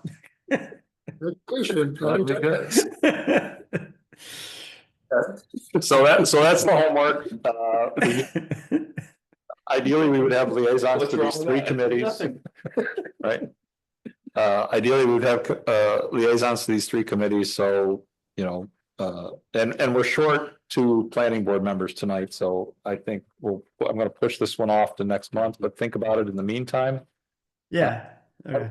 Out to the two that aren't here to make sure they're aware of that. You know, and then we can have it on next month's meeting to talk about. So, Well, okay. Discussion of section 270-6.7. Okay. So this is a statute we put on the books in 2016. It was to handle cases where a person had a large lot and wanted to put up multiple dwellings on the lot, construct multiple dwellings on the lot without having to subdivide.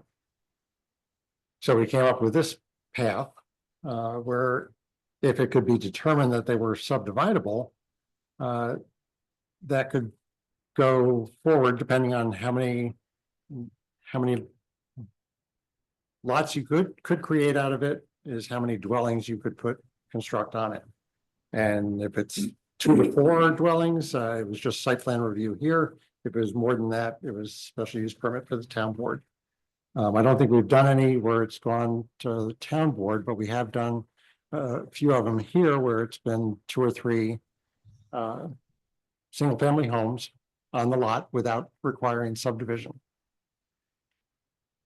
Now, we had one last month where out on Lower Creek Road, where it was a 2.78 acre lot, and there was there was enough for if there was a variance granted, there would be I should say, if there's 252 feet of frontage. It would require a variance to create a second lot. So that went before the ZBA. But it was a really a difficult hearing because the word in this statute is the number of conforming lots that could be created. And there's a distinction between conforming and legal. So a lot with an area variance is a legal lot, but it's not a conforming lot. The only way to be conforming is you meet everything in the zoning law without a variance. So that was a hiccup, but they worked their way through that and granted it in this case. So I wanted to just bring this back if there's any learning experiences, if there's any massaging we want to do, look at this in the zoning rewrite. See if it's working for us, if this process is good or we can improve it. Nan had comments on this section. Okay. And would that be within the scope of work of the first? Okay. Yes. Okay. Yeah, because we're talking housing, right? Yeah, Yep. Yeah. I think this would be within the scope. Yeah, so one of them, for example, was that right now it says that you can have 2 single-family units by right, Mhm. and then more than that requires some approval sequence, and she said, well, you should expand that to allow 2 duplexes in addition to 2 single, that was one of her recommendations, and that was in fitting with our broader goal to make it easier for higher density things to happen, to reduce the complexity associated with that. But anyway, that's part of the update. Okay. And part of the change really is just taking out that word conforming, right? Or making it legal, Right. conforming or legal via an area variance. Right. Just spell it out explicitly right. that there's a little more latitude here. We're trying to. Another Lots that can handle a second home. Right. Actually be able to do that. Another of her recommendations was that she thought that in some of our districts that the front footage requirement was too generous. She did. And that was the tripping on this one, that there wasn't enough front footage to do the 2. That's why they needed the area variance, right? Yep, and so the shrinking of that again is part of the, That would be the other way, right? It would. Mhm.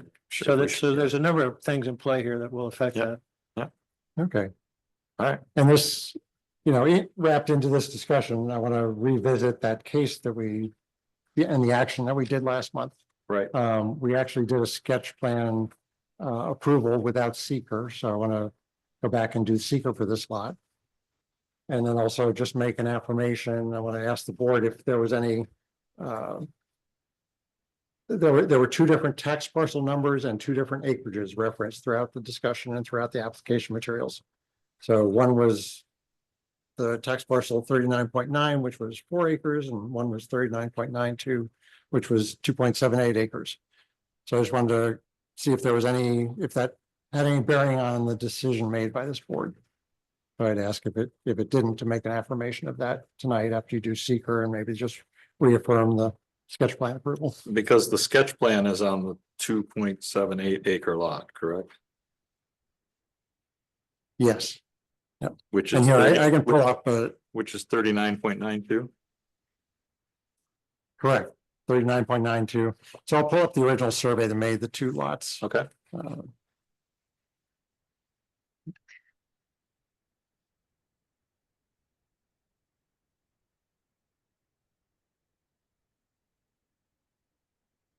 Okay, so this was the sketch plan.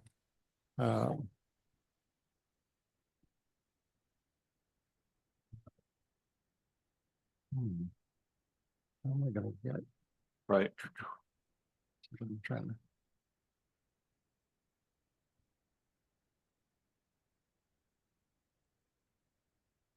Oh. How do I get rid of that top bar? I don't think you can. I don't think it matters either.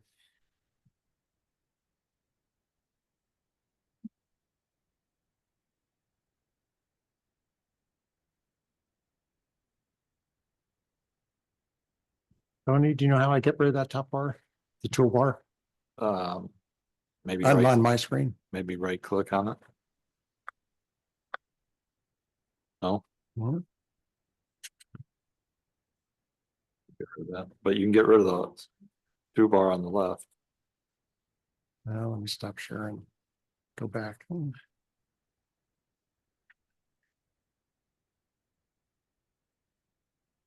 We have to do a two-step process. Which top bar are you talking about? On the Zoom top bar. Oh, It's we're not on the not, screen, yeah. we're not, Okay, so this is the original survey. So that entirety is the 4-acre parcel. right, So it's 39.9. So he split it, 39.91's on the left and 39.92 is on the right. So 39.92, the 2.78 acre is the one that we were reviewing the site plan last month. right. And that's what we approved.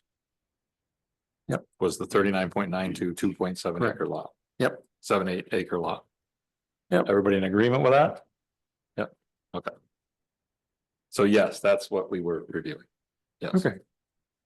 So we need to do the secret, right? Yep. Okay. I'll just read through this. This is the short form, right? So this would be pretty quick. And does everybody grab a paper copy of it there up on? There are some paper copies up here. Will the proposed action create a material conflict with an adopted land use plan or zoning regulation? No. Will the proposed action result in a change in the use or intensity of use of land? Small. Will the proposed action impair the character or quality of the existing community? No or small. Small. And if anybody disagrees with anything that we say here, please speak up. Will the proposed action have an impact on the environmental characteristics that cause the establishment of a critical environmental area? No. No. No. Will the proposed action result in an adverse change in the existing level of traffic or affect existing infrastructure for mass transit, biking, or walking? No. No. Small. Small. No or small. No. Will the will, Well, I mean, whoa. I know. Will the proposed action cause an increase in the use of energy and it fails to incorporate reasonably available energy conservation or renewable energy opportunities? No, and he did say he was planning on using heat pumps and all that other stuff, right? Yes, So he's As well as some in-floor heating. So he's got Yeah. both hybrid system. and he's gonna have to comply with the stretch code and everything anyway, right? Yes. So, yeah, Not just the stretch code, the new code. the new code, right? Yeah. Will the proposed action impact existing public or private water supplies? No. Well, he is using a private water supply, right? He's splitting it. Yeah, he'll drill his own well. It's gonna have its own well, Yeah. okay. Public or private wastewater treatment utilities, and both of these are gonna be private. Yeah. Yeah, but it No. revolves around existing. Right, right. Yeah. There's no public water things there anyway, so it's all gonna be Correct. private systems, right? Will the proposed action impair the character or quality of important historical, archaeological, architectural, or aesthetic resources? No. No. Will the proposed action result in adverse change to natural resources, e.g. wetlands, water bodies, groundwater, air quality, flora, and fauna? No or small. No. What's that? No. I mean, it's a field right now. I know. Will the proposed action result in the increased in the potential for erosion, flooding, or drainage problems. No. Small, because there's a little bit of non-permeable, but that's it. Will proposed action create a hazard to environmental resources or human health? No. All right. So. Yeah, we don't need to do anything on parrot 3 because everything was no or small. So I move that we find a negative declaration on the seeker. Second. John seconds. John got his hand up first. Any other discussion? I have a question about zoning though, because in this area, you don't see multiple house units next to each other, right? Until you get further down the road. Is this okay with the zoning? Yes. Right? It is. This is it. Yep, that's what Two- 6.7 is all about. Right, yeah, two duplexes on this property are fine with zoning, from a zoning perspective. Okay. Okay, then I have no other comment. Now, if they were gonna go beyond that, they would need a special use permit, right? Correct. Yeah. So. Okay. Any other discussion? No, all in favor? I Good, unanimous. Right, okay, and I'll sign this. when he is authorized to sign. Yes, I guess. Okay, town board update. Before we leave that, Sorry. and you'll want to make a resolution to reaffirm the site plan. Oh. approval. Second resolution is that we reaffirm the site plan. Was it a site plan or a sketch plan? Sketch plan. Yeah, that we reaffirm the sketch plan was for was approved for lot 39.92, which is 2.78 acres. Yep. I move that we approve that resolution. I'll second. Craig seconds. Any other discussion? No. All in favor? I Unanimous. I And then think I did see your hand go up, right, Frank? Yeah. Yep. Good. Well, I have a SketchUp. I just want to ask and just kind of see if you agree with the way I've been making these determinations is that this lot, regardless of placement of the buildings, is able to be subdivided in two because it meets the frontage requirements and the 1 acre minimum. Versus having it so that the division line between the two lots meets all the setbacks.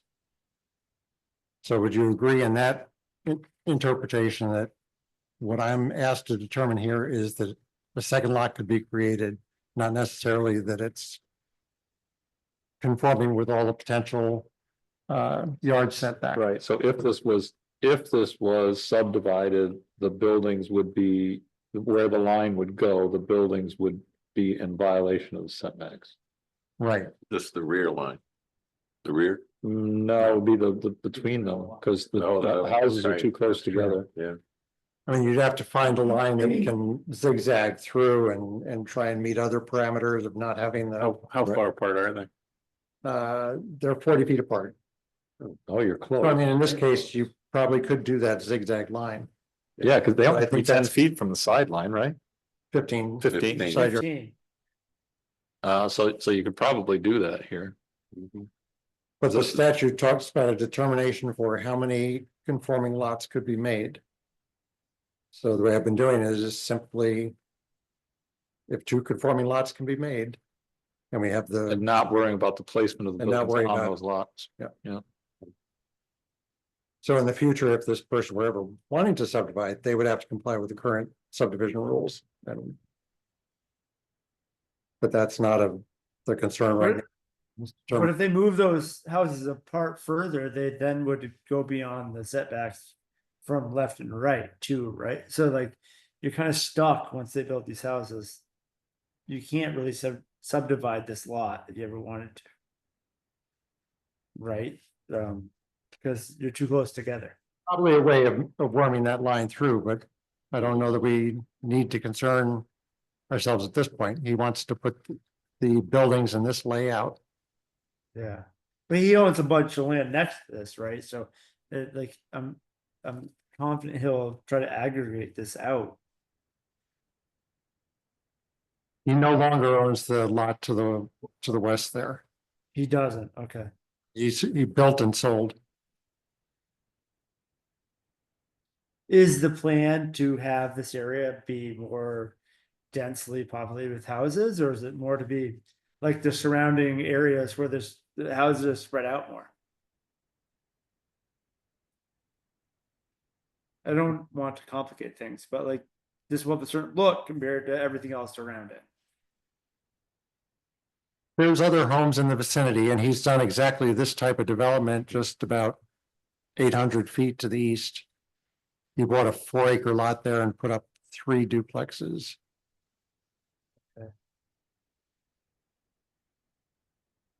I think this project is consistent with what the comp plan talks about, to figure out ways to enable higher density in areas where there's already residential development. Yeah, I don't disagree. I'm just asking. I'm okay with it.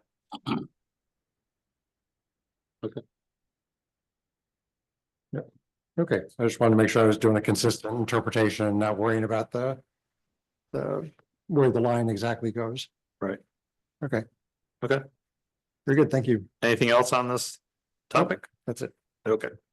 Town board update. Oh, Oh, and yes. do me a favor, make sure the microphone is close enough to him, so. Thank you. It's a good progress on these long-awaited bridge projects, both with the rail trail pedestrian bridge over Route 13 and the Freeze Road Bridge. We expect to be able to put both projects out to bid in the next 4 to 6 weeks, I would say.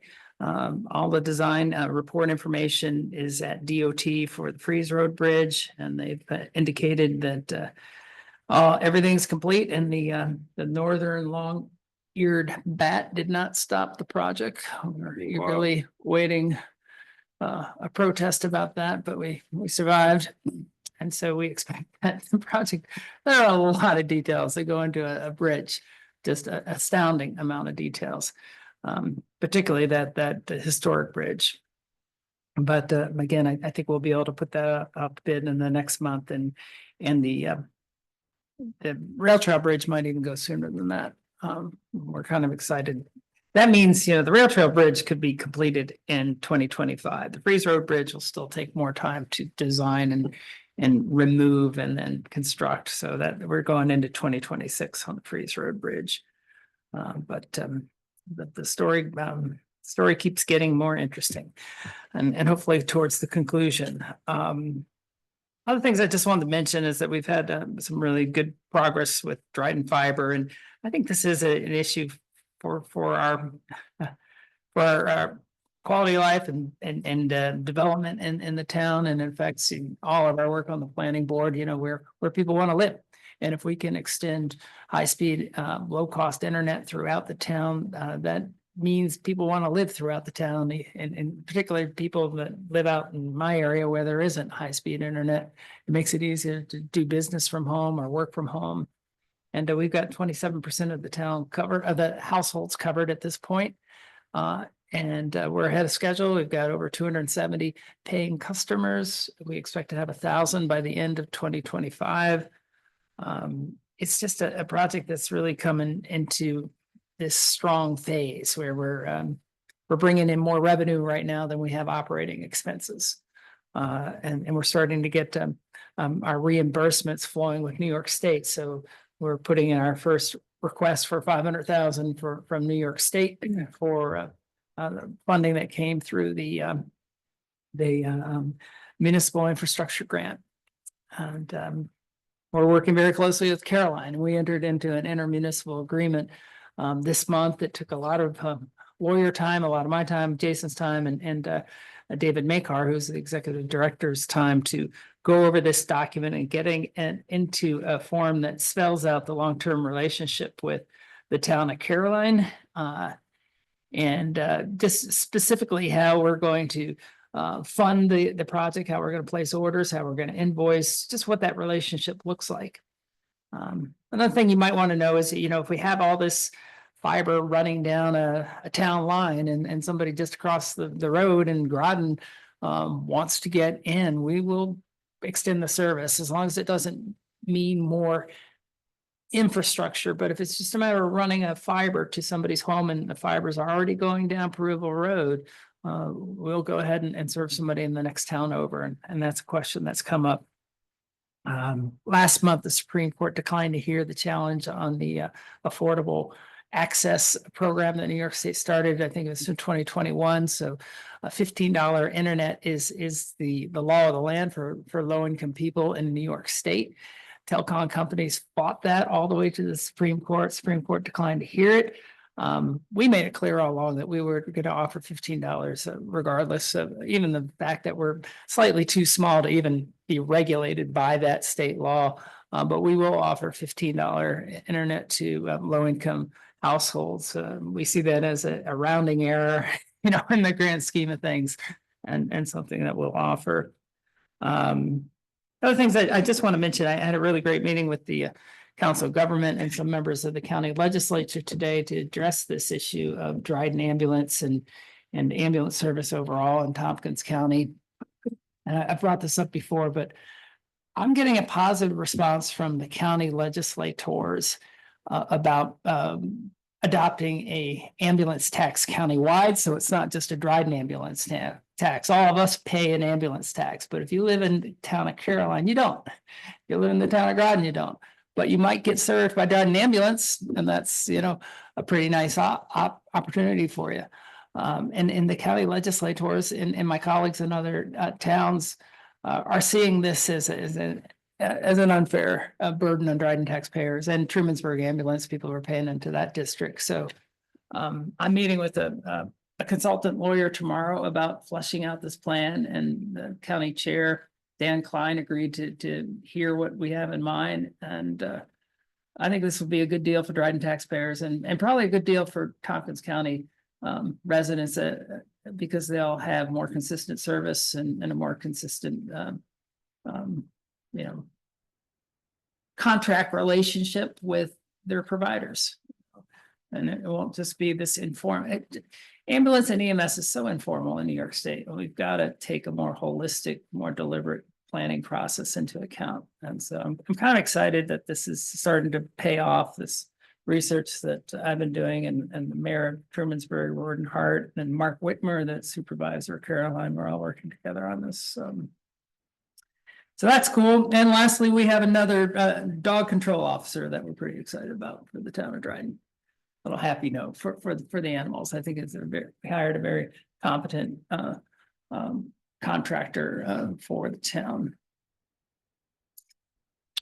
And I could go on because we're getting things done with your help. Her name is, God. I saw it. I can't remember what it was. It's Amaretta, I think is her name. An unusual name, one that it's not Sue.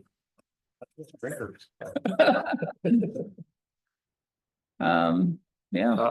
I have a question. Did Aetna provide EMS services?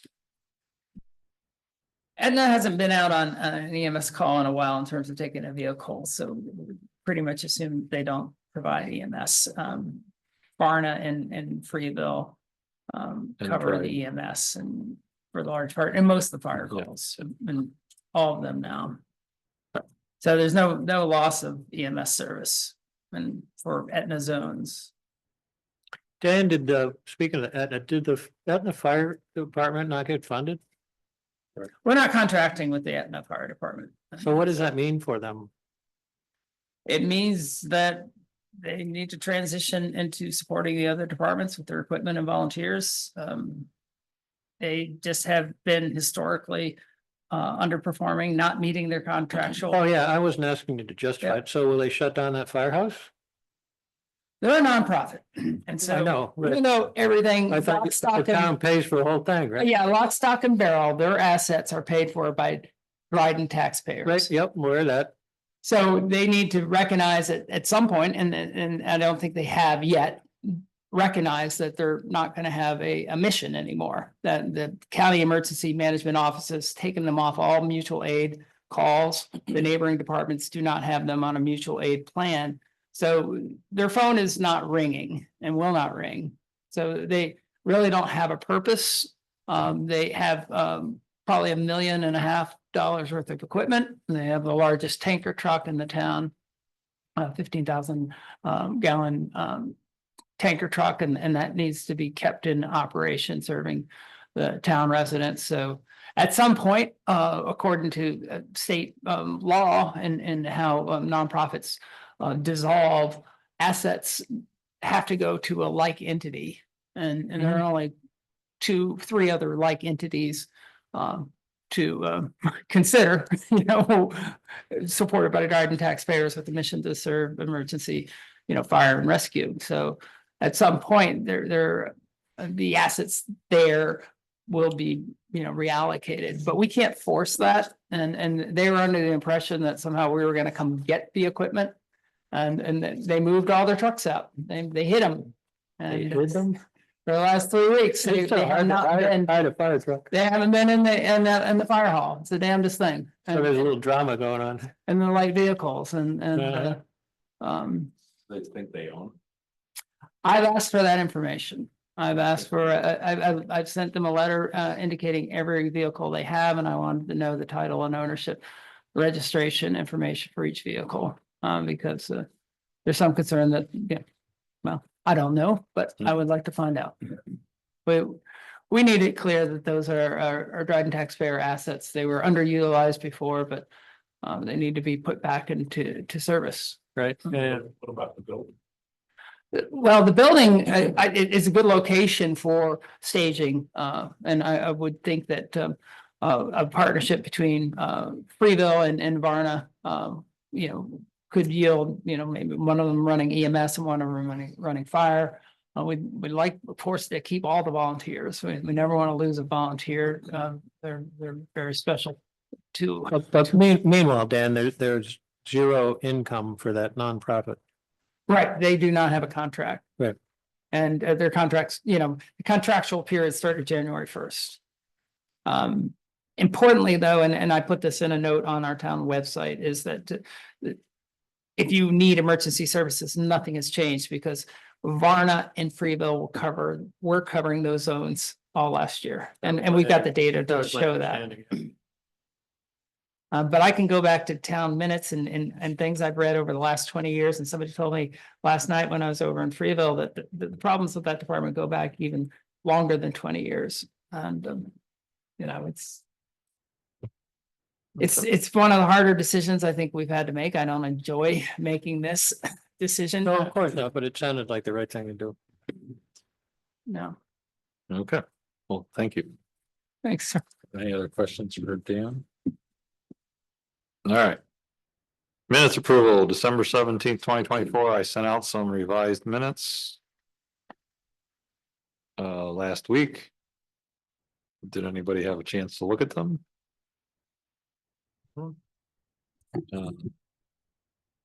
Somebody want to make a motion to approve them?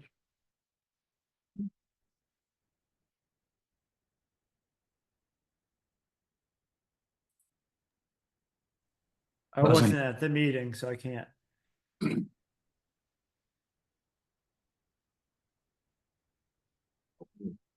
You weren't at the meeting. I wasn't at the meeting, no. Frank wasn't at the meeting. We don't have enough people to approve these.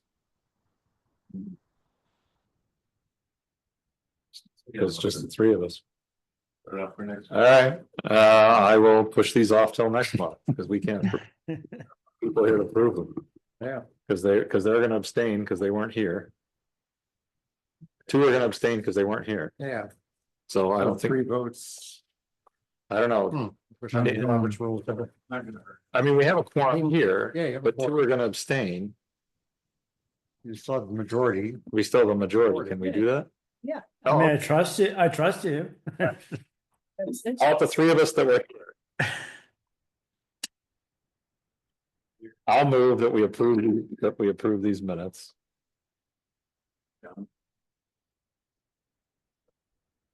John will second. Three of us approve. So, all right, Joy, so. Don't have to do it over. So, John, Craig and I, voted yes. Frank and Chris abstained because they were not here for, that meeting. And our next meeting is February 27th. Well, our next meeting, which is for the special topic, is at 6 o'clock on February 6th here. Then our next regular planning board meeting is February 27th, 6 p.m. here. And do you want to list the topic of that February sixth meeting as Zoning, diving into the zoning rewrite? zoning rewrite focused scope. On It's good. data centers, crypto? Hmm. So you're not limited to just that one issue that night? Rewrite. Yes, okay. Yeah. That's right. That special meeting is for data centers and crypto, right? Is that what we're talking about? Yeah, but it's the zoning law rewrite in rewrite, yeah. general. Yeah. The focus on the one Yep, issue, yep, but not okay. necessarily exclusive of that issue. Got it. That way we just. Right. Yeah. Zoning rewrite, right. Yep. Okay. And unfortunately, I have to work that night, my day job. Sometimes I have to work there, so I'll see if Christina can come. Okay. All right. Is that it? Anything else? We're done, and it's before 8 o'clock. We are adjourned. Thank you. Thank you, Frank, for being on Zoom. Yeah, sorry I couldn't make it in.